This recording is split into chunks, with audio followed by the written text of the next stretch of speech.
Hey there, movie lovers. Welcome back to Rocky Watches Movies. Today we're cranking up the volume and heading to Aurora, Illinois for some totally excellent trivia about the 1992 comedy classic Wayne's World.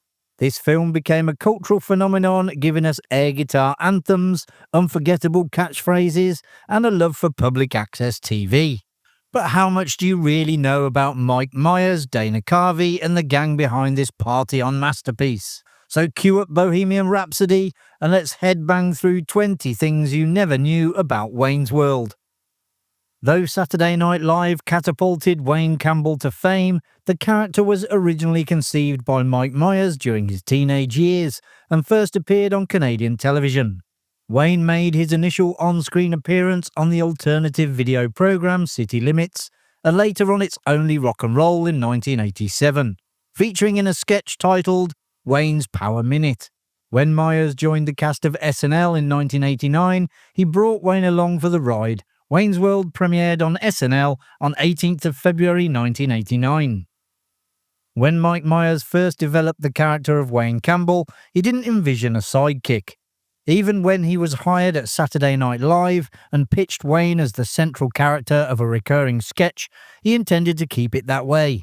However, the SNL team felt that Wayne's humor appealed to a niche audience, and as Mike Myers was still relatively unknown, the concept was risky. At the time, Dana Carvey was a much bigger star than Myers, so the producers encouraged him to create a comic foil for Wayne, leading to the birth of the character Garth Algar. Dana Carvey's older brother, Brad Carvey, an electronic engineer, served as the inspiration for the character of Garth. "We both eat red licorice, we both love video, and we both play the drums," Brad explained in an interview, highlighting the similarities between himself and the beloved character. Dana even paid a homage to his brother in Wayne's World 2, where Garth sported a Video Toaster t-shirt. The Video Toaster, a special effects system, was one of Brad's notable contributions to the tech world. During interviews while promoting the film, Dana Carvey revealed that the overbite he had to adopt for every take caused him significant jaw pain. After each day of filming, he would spend his evenings with ice packs pressed against the sides of his face to ease the discomfort. When the sequel was given the green light, it likely wasn't the most welcome news for Carvey. Wayne's World was written by Mike Myers alongside Bonnie and Terry Turner. The Turners were part of the Saturday Night Live writing team from 86 to 92. Since then, they have become major successes in television, creating shows such as Third Rock from the Sun and That 70s Show. Director Penelope Spheris was best known for the influential LA hardcore documentary The Decline of Western Civilization and Suburbia, which captured the chaos of punk culture. However, she also had a history with Saturday Night Live boss Lorne Michaels, having worked as a producer on the short films comedian Albert Brooks created for the show in the mid-70s. Spheris has said that Michaels hired her for two main reasons: because she had just made the sequel to The Decline, which showcased the type of hair metal rockers that Wayne and Garth would have adored, and because her experience in documentary and underground filmmaking meant she knew how to work quickly. Rumours of tension between Mike Myers and Dana Carvey on Wayne's World date back to their SNL days, with claims that Myers feared being upstaged by the more established Carvey, though both later denied any animosity. However, Myers did clash with director Penelope Spheris, frequently complaining during filming, particularly about the Bohemian Rhapsody scene. Spheris has recalled his diva-like behaviour, including an infamous tantrum over a lack of margarine, which led to him flipping a table and isolating himself in his trailer. In an effort to manage his attitude, Spheris assigned her daughter as his assistant, though tensions remained high, ultimately costing Spheris the chance to direct the sequel. Tia Carrere turned down a role on Baywatch to take on the role of Cassandra. She performed all of her own vocals for the songs featured in the film. In fact, some of the cover songs she recorded for Wayne's World, including Sweets, the Ballroom Blitz, was so well received that they were included on the film's soundtrack. Mike Myers fought hard to secure Bohemian Rhapsody, rejecting studio pressure to use Guns N' Roses instead. He believed Queen's masterpiece was essential, even threatening to walk away from the film if it wasn't included. He based it on his memories of arguing with friends over who would get to sing which Galileo whenever the song came on the radio. However, the star didn't enjoy filming those few minutes as much as he had expected. He found the headbanging during the big instrumental break to be physically painful. In fact, he wasn't even sure if the sequence would be funny. Carvey also wasn't comfortable with the jerky head motions, but his bigger issue was that he hadn't bothered to learn the lyrics to the song. Freddie Mercury passed away just 3 months before the film's release, and the renewed love for Queen's music helped Bohemian Rhapsody soar to number 2 on the Billboard Hot 100. Queen's Brian May and Roger Taylor personally thanked Myers for reintroducing their music to a new generation, a gesture that deeply moved him. Spheris even directed a new music video for the song, incorporating footage from the film. If you're enjoying the video, a subscribe to the channel would be most excellent. Party on! In one of the film's scenes, Wayne tries to test out his dream guitar at a music shop by playing Stairway to Heaven, only for the salesman to point to a sign banning customers from playing the Led Zeppelin classic. However, Led Zeppelin later refused to grant the rights to the song beyond the theatrical release, which explains why the scene may seem different if you've watched the film on DVD or TV.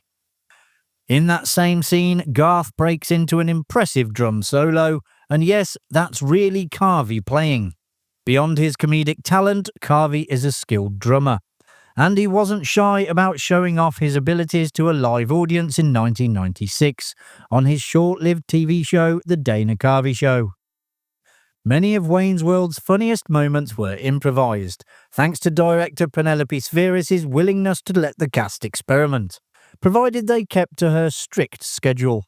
Her rule was, if you can do it in 26 seconds, we can keep it in the movie.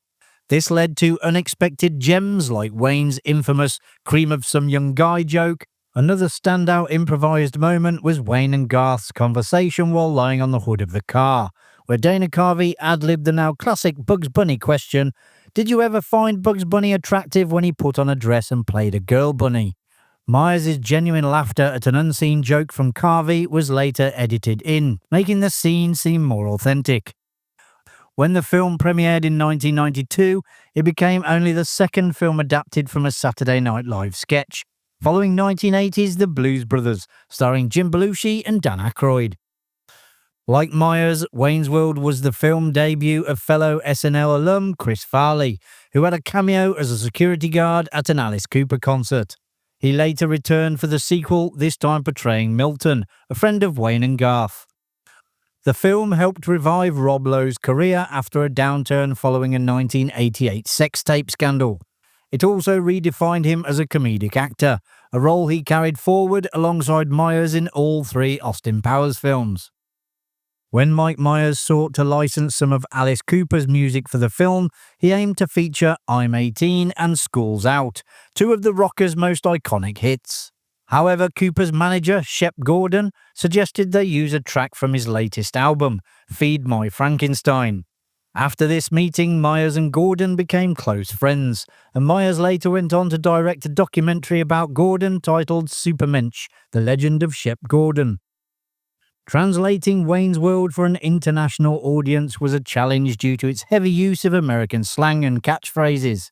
To help British viewers, 200,000 mini-mock dictionaries were printed, while in Germany, a teen magazine adapted the film's dialogue into local slang. However, some translations took creative liberties. Wayne's sarcastic remark, "and the monkeys might fly out of my butt," was changed to "when Judgment Day comes" in the Spanish version, showing just how difficult it was to retain the film's unique humour across different languages. In 2013, Myers, Carvey and Spheris reunited for a Wayne's World panel. Ahead of the event, Spheris told The Hollywood Reporter, "We're all getting too old to be angry. Wayne's World has such a beautiful, uplifting spirit. Why let a dark cloud linger? This is going to be cathartic. Everyone will walk out there feeling elated, much like they did when they watched the film." Wayne's World was a surprise box office smash, debuting at number 1 and earning over $183 million against a $20 million budget, making it the highest grossing film ever based on an SNL sketch. Its success led to a wave of Saturday Night Live inspired films over the next 8 years, starting with Wayne's World 2 in 1993, which underperformed. Other adaptations included Coneheads, It's Pat the Movie, Stuart Saves His Family, A Night at the Roxbury, Blues Brothers 2000, Superstar, and The Ladies' Man. However, by 2010, SNL's film ventures had lost momentum, with MacGruber failing to recoup its modest $10 million budget. Like almost every major motion picture of the 1990s, Wayne's World inspired a lackluster video game released for Super Nintendo, Game Boy, and Sega Genesis. The story bears no relation to the film and instead follows Wayne as he embarks on a mission to search Aurora, Illinois for his friend Garth, who has been sucked into the Zoltar and Gelatinous Cube arcade game. And there you have it, folks. You now know a little bit more about Wayne's World. If you enjoyed the video, which I presume you did as you got this far, hit that like button and subscribe so you don't miss any future videos coming to Rocky Watches Movies. Thanks for watching. I'll see you in the next one. Bye for now.